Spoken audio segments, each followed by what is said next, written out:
Hello. I wanted to make a quick video of my robot vacuums, and one of which, my Neato, it's a D rainbow, or my goodness, it's a Neato bot vac D75, and then this is the Roomba 618. So the Roomba I actually just got the day before Thanksgiving, or no, it was the Friday. It was Black Friday that I got it, and I did not get it on a Black Friday sale. I don't know if I will have the Roomba unboxing video posted or when, or even if this video will be posted, but whichever ends up getting posted first or second or neither. Just a little tidbit, I got the Roomba because it was on clearance at Walmart for $125. There was like 6 of them. And I even went to go look. They still had some 618s in the actual vacuum aisle with all the other robot vacuums. I scanned those too. They also read 125. Well, I hid it in the store. And it was there for a couple of weeks, and then I was like, you know what? I forgot about it for a little while, and then I was like, I'm going to go buy it. So, there's a little bit of an update that I want to share. I had an iLife A4 vacuum robot. I didn't really like it. I didn't like how it always got wedged underneath furniture because it would go underneath the couch. So it wouldn't, it would always get stuck on things, always. It would never be able to vacuum without getting stuck, and sometimes it couldn't find its way back to the home base. So I sent it back for a full refund, which was really nice. Amazon did that up for me, and they actually let me return it after the 1 month. So I really liked that. And the filters were very cheap on it. So I ended up going and getting the Neato actually last year on Black Friday. It might have even been Thanksgiving night that I went up to Best Buy to buy it. But there is a big difference between these two machines. So out of the D series, this is your entry-level D series machine. I don't even know as if they make these anymore because now they've gone to the all Wi-Fi enabled models that don't even have screens on them or anything. They're like just a matte color, but you know, they're neat looking. And then this Roomba is a pretty much bare bones Roomba. It has the AeroVac technology in it, but there's no scheduling. It doesn't come with a remote. It didn't come with any lighthouse invisible walls. So it's pretty, basic. But it still has the newer Roomba design to it. So one thing that I will point out, these are two vastly different machines that accomplish the same job. And I will try and give my best as to why I choose the Neato for certain reasons and the Roomba for certain reasons. So the main reason why I went out and bought a Neato, which I had a Roomba ordered through Sam's Club last year for like $230. It was a Roomba 656 or something like that, or maybe it was a 665, I think, and it had the X-Life battery in it, and I think it came with one wall, invisible wall.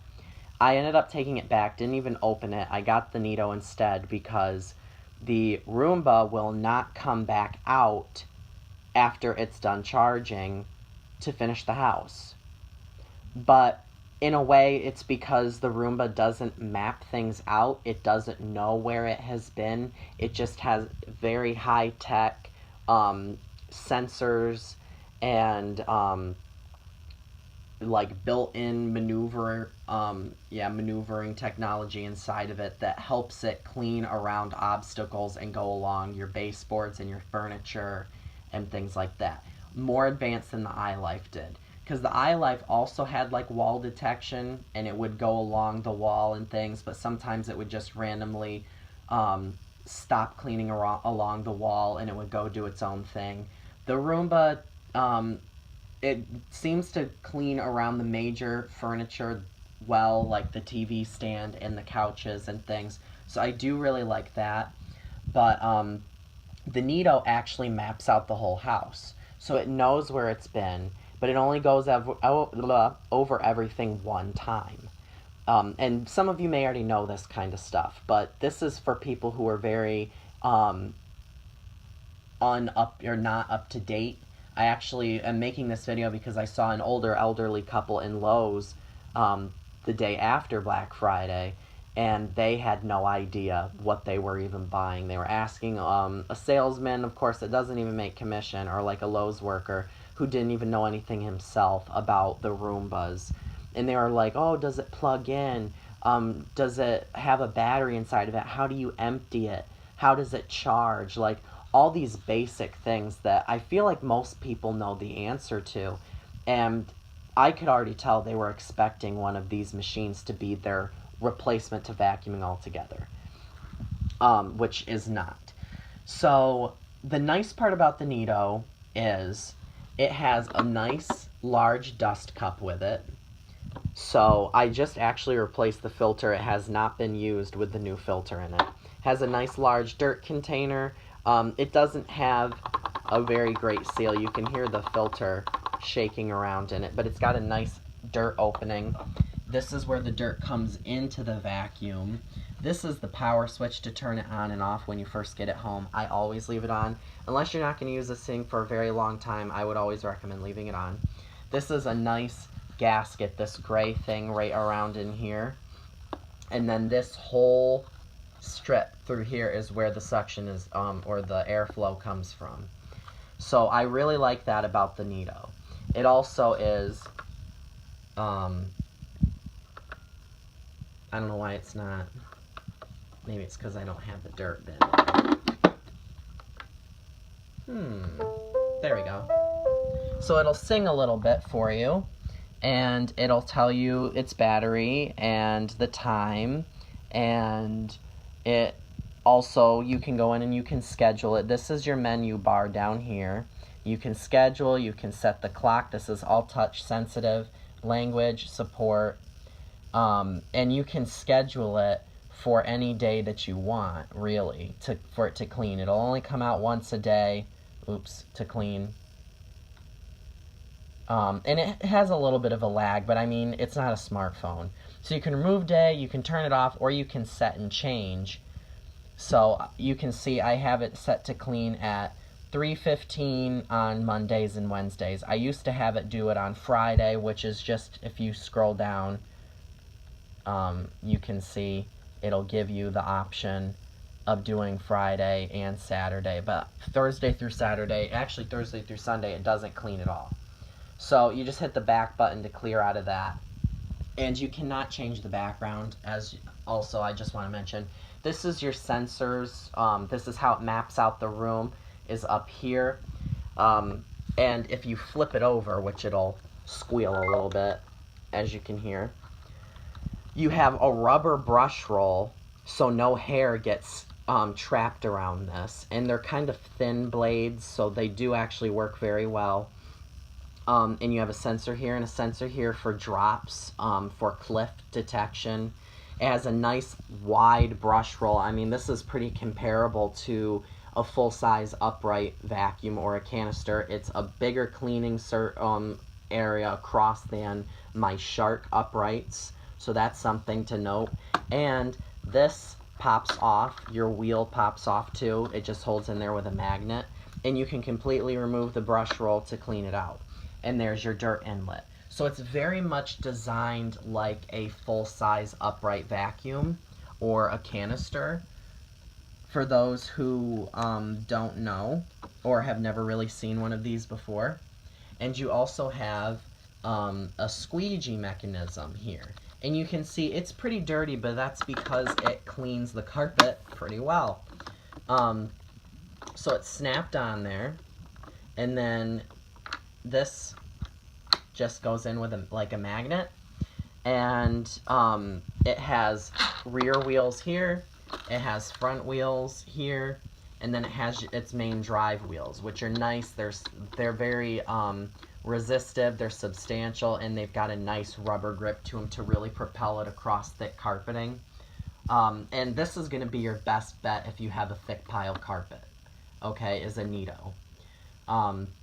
But again, it does, and with any robotic vacuum, you do need to keep them cleaned. You do need to maintain them. This thing was making a strange sound that was like a constant rattling sound. It sounded like one of the brushes were making a funny noise. It had hair stuck right here on the end cap of the brush roll. So I had to take this and get some tweezers and pull the cat hair out of there, and then it stopped. I have not actually had a spinner brush on this thing for quite a while. I had it taken off because it was constantly getting wrapped with stuff, so I just said, screw it, it doesn't need to be on there, it'll run without it. It just isn't going to clean up against the edges as well. And it's small, but the idea is for it to flick pieces and get underneath and around things better. It edges with this side of the vacuum anyway, so that's how it keeps the dirt in the path of the brush, the spinning brush. But again, the suction's very good on this vacuum. So I'll flip it back over, and it'll tell you, please put me down on the floor, so when I set it down, you can see it goes away. There's a spot cleaning mode, and then this is your home. This is to pretty much let it or make it go manually. If you press and hold it, it just turns it off. So that's how simple that is. Pretty easy, pretty self-explanatory. There is no carry handle on this machine either. And then here on the back is where your or your air exhaust is. But you can see it has scratches on it back here because it tends to back itself up against the wall, and it'll actually back itself and pick it up off the floor. So it does scratch itself on things, and it does, you know, rub up against walls and furniture if it needs to get itself out of places. And it does tend to it ripped one of my floor mats, or like a welcome mat, up. It will get it stuck on cords. It cannot keep going like what do you want to call it, like the Roomba can. It will it'll get stuck. It can't unwedge itself. I guess it can't unwrap itself if it gets stuck around a cord like the Roomba can. And I guess I lied. There is a handle. If you put your hand in this way, this is how you open up the dirt cup. This side is to pick it up, pick the machine up off the ground. But it's not very easy to get your hand in there. So overall, it's a really great machine. Like I said, it will go back out and it will clean itself, or it will finish cleaning the house if your house is larger than what the battery will allow the vacuum to clean. And I've noticed it actually sections the house off. I'd say in about 2 sections to 3 sections. It will clean like the dining room and like a little bit of the hallway and the kitchen all as one section. Then it comes in and does the living room. It kind of realizes as it's mapping things out where the different rooms are, and it will remember to go and get them. Even if it goes to the other end of your house, it will remember to come back and do a different room, unless it feels that it's not sensing that there's like a dwelling or like an actual room, because it's possible the like furniture or something that you have. It has gotten itself stuck and closed the door on itself before. But again, I mean, it's pretty easy to be able to find this thing. If you saw it recently, it's probably in the same room. But again, it only goes over everything one time, so if it misses something, it's going to stay there. And it's pretty good about not overlapping parts of the house unless it needs to get out of the room, or if you set something down. I've noticed it takes a second for it to be able to like put that into its new mapping. Sometimes it won't realize after it's already mapped out the room that furniture has changed, or there's something in a new spot. So it will throw it off a little bit, but otherwise it's pretty good. I'm going to make a part 2, so stay tuned for that.